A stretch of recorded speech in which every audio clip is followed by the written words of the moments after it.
하나님 말씀 레위기 16장 6절에서 22절 말씀까지 함께 읽도록 하겠습니다. 아론은 자기를 위한 속죄제의 수송아지를 들이되 자기와 건속을 위하여 속죄하고 또 그 두 염소를 취하여 회막문 여호와 앞에 두고 두 염소를 위하여 제비 뽑되 한 제비는 여호와를 위하여 한 제비는 아사셀을 위하여 할지며 아론은 여호와를 위하여 제비 뽑은 염소를 속죄제로 드리고 아사셀을 위하여 제비 뽑은 염소는 산대로 여호와 앞에 두었다가 그것으로 속죄하고 아사셀을 위하여 광야로 보낼지니라.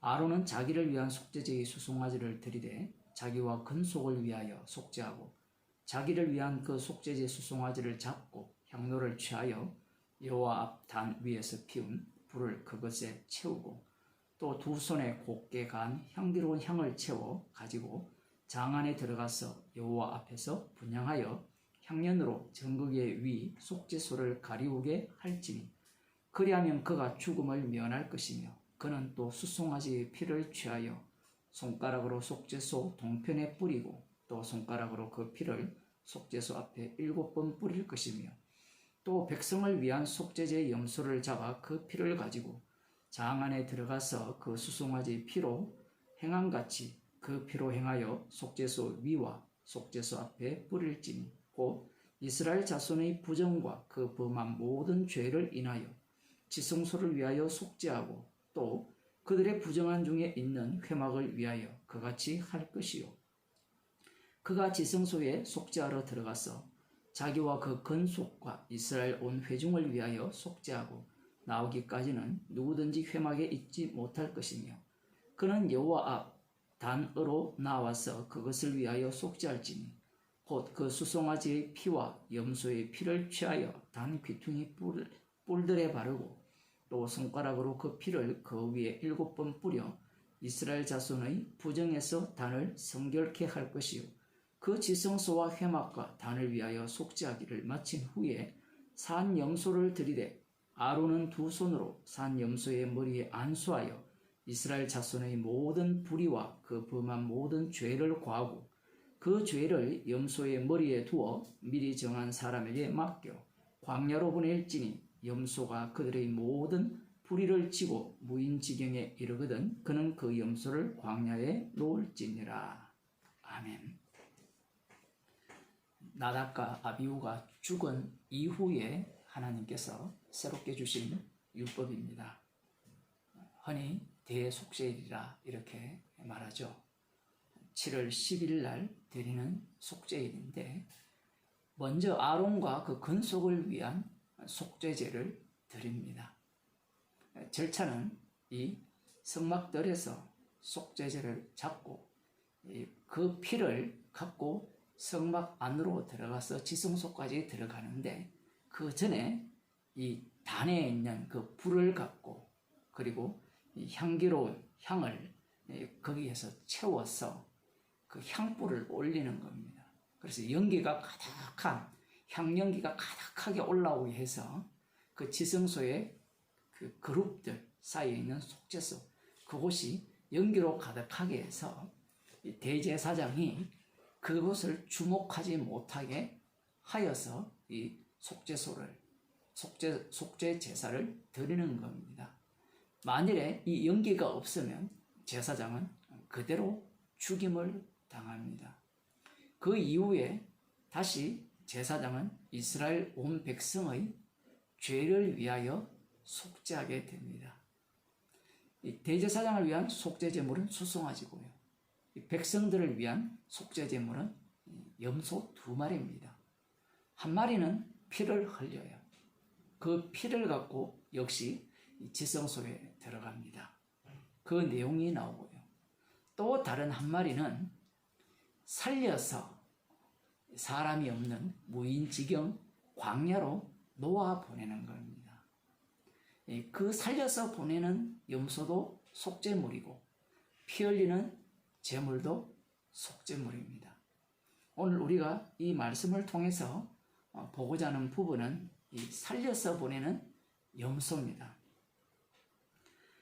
19절에 보면 21절입니다. 아론은 두 손으로 산 염소의 머리에 안수하여 이스라엘 자손의 모든 불의와 그 범한 모든 죄를 고하고 그 죄를 염소의 머리에 두어 미리 정한 사람에게 맡겨 광야로 보낼지니 염소가 그들의 모든 불의를 지고 무인지경에 이르거든 그는 그 염소를 광야에 놓을지니라.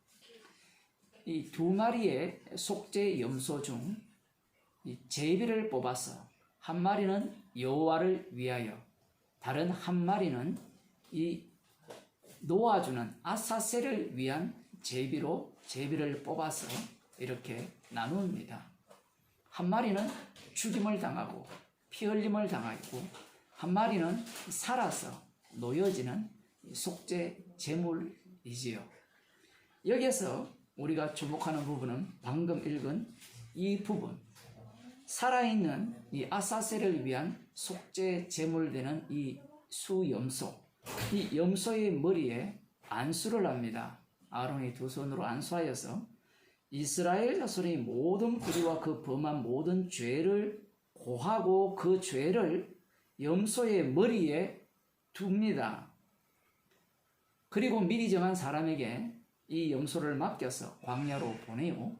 무인지경, 사람이 없는 곳에 도달하면 놓아주도록 그렇게 명하는 것이죠. 우리들은 피 흘리는 속죄물에 대해서는 익숙합니다. 그러나 살아있는 속죄물에 대해서는 잘 익숙하지 않다고 볼 수 있죠.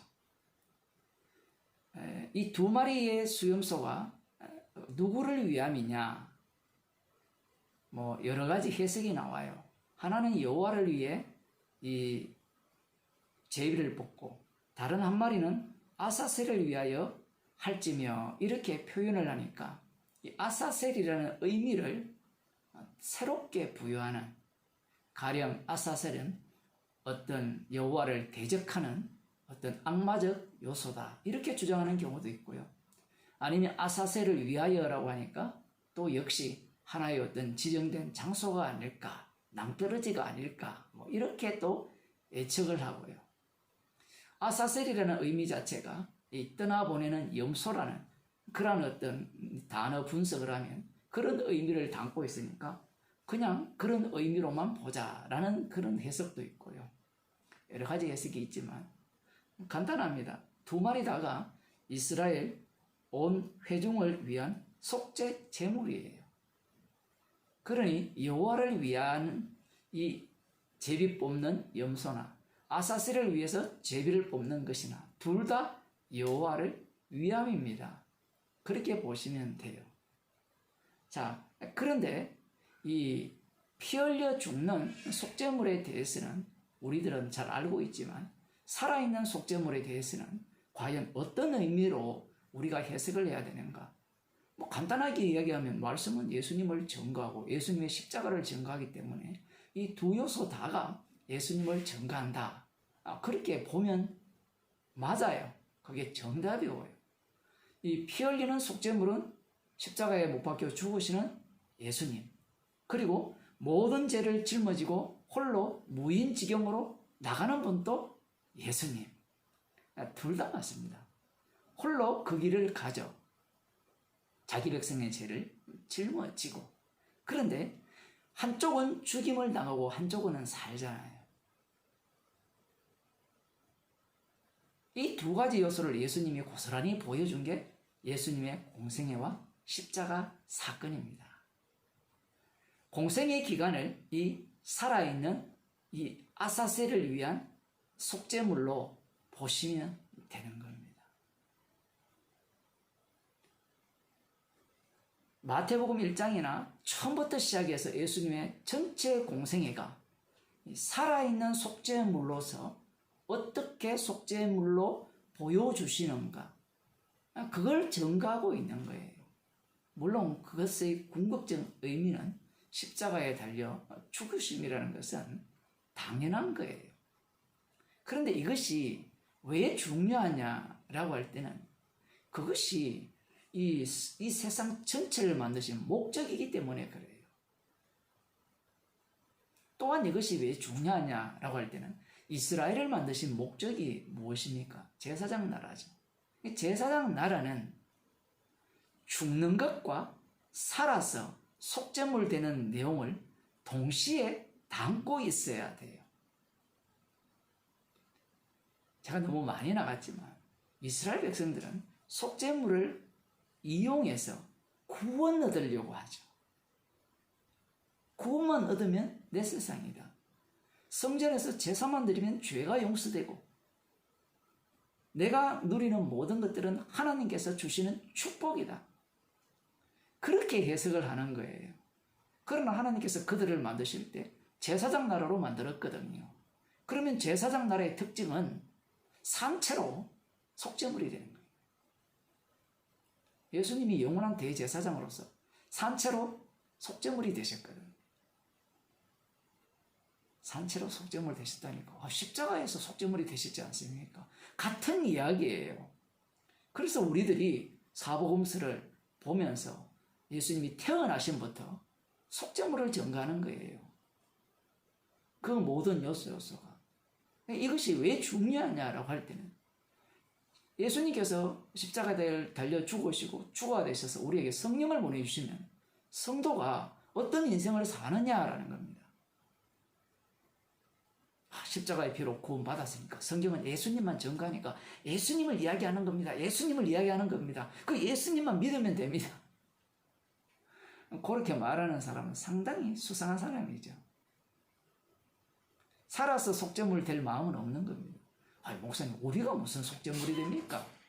이렇게 질문을 할 때 사도 바울이 누구를 핍박했어요? 예수님을 핍박했습니까? 예수 믿는 자를 핍박했습니까? 예수 믿는 자를 핍박했는데 예수님은 네가 나를 핍박했다라고 하죠. 예수님께서 성령을 주셔서 그들과 동행하시기 때문에 그들 가운데 함께 계시죠. 성도 자체가 십자가의 정인이기 때문에 주님과 하나 되었기 때문에 그들을 핍박하는 것은 예수님을 핍박하는 것이고 그들의 핍박은 십자가를 전가하는 것이고 십자가를 전가하는 것은 그들 자신이 속죄물 속에 합류한 인생이라는 겁니다. 그래서 성도의 말을 듣지 않는 것은 지옥 가는 일이에요.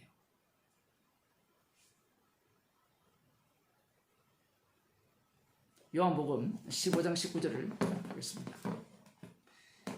요한복음 15장 19절을 보면 너희가 세상에 속하였으면 세상이 자기의 것을 사랑할 터이나 너희는 세상에 속한 자가 아니요 도리어 세상에서 나의 택함을 입은 자인 고로 세상이 너희를 미워하느니라. 예수님의 택함을 입었다는 것은요 하나님의 자녀가 되었다는 겁니다. 양자가 되었다는 거예요. 양자가 된 자의 특징이 뭔가 하면 예수님이 온 세상의 심판주죠. 그 심판의 권세를 이 하나님께서 예수 그리스도의 죽으심으로 그 주되신 자리에 그 능력을 그들 속에 부여해 주셨다라는 의미입니다. 그 십자가의 능력이 미움받고 핍박받고 죽으심으로 드러내셨죠. 방금 제가 심판하는 권세를 주셨다라고 하니까 뭔가 우리가 이 세상에 생각하는 권세를 이렇게 생각하는데 그런 것이 아니에요. 20절 보면 내가 너희들의 종이 주인보다 더 크지 못하다 한 말을 기억하라. 사람들이 나를 핍박하였은즉 너희도 핍박할 터이요 내 말을 지켰은즉 너희 말도 지킬 터이라. 나오죠? 핍박하는 경우가 있고 너희 말을 지키는 경우가 있죠. 예수님이 그들과 동행하기 때문에 예수님이 살아계실 때 그 공생의 기간이 자기 백성 속에서 이 땅에서 고스란히 반복되는 겁니다. 성도의 모습을 보고 예수님의 모습이다 비웃죠. 예수님이 나타나도 마찬가지예요. 예수님 당시에도 예수님에 대해서 비웃었거든요. 조롱했거든요.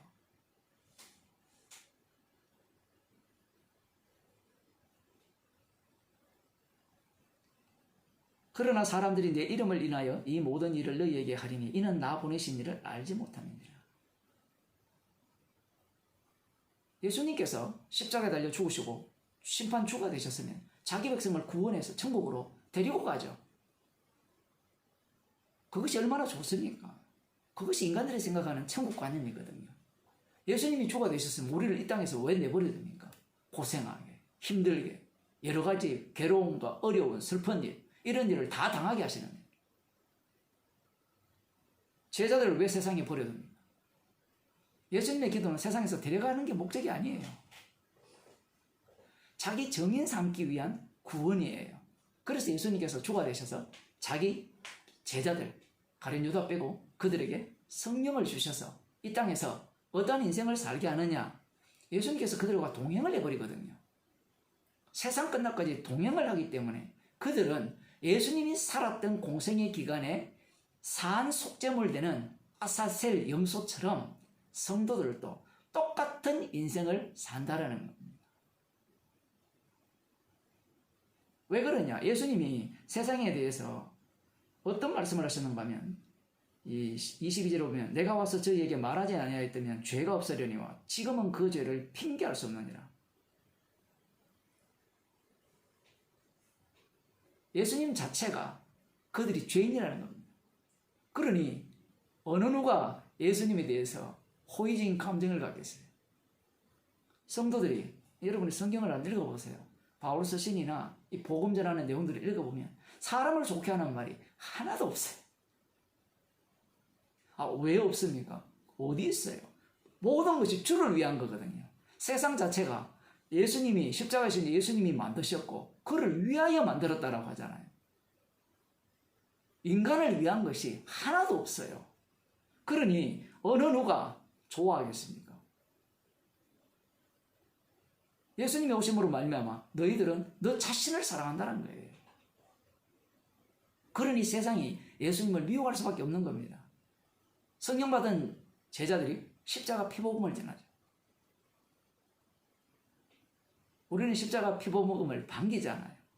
반긴다라는 것은 우리에게서 나오는 요소가 아니에요. 십자가 피복음은 인간이 반길 수가 없어요. 왜냐하면 나를 부정해버리기 때문에 그래요. 선악과를 먹은 인간은 자기 부정을 할 수가 없어요. 자기 긍정밖에 안 나와요. 어떤 일을 성취했을 때 자랑하고 싶잖아요. 대학에 내 혼자 합격했다. 그러니 합격증을 쫙 올리는 겁니다. 그게 인간의 본성이에요. 그런 자들에게 그게 바로 죄인이야. 그게 지옥 갈 이유야.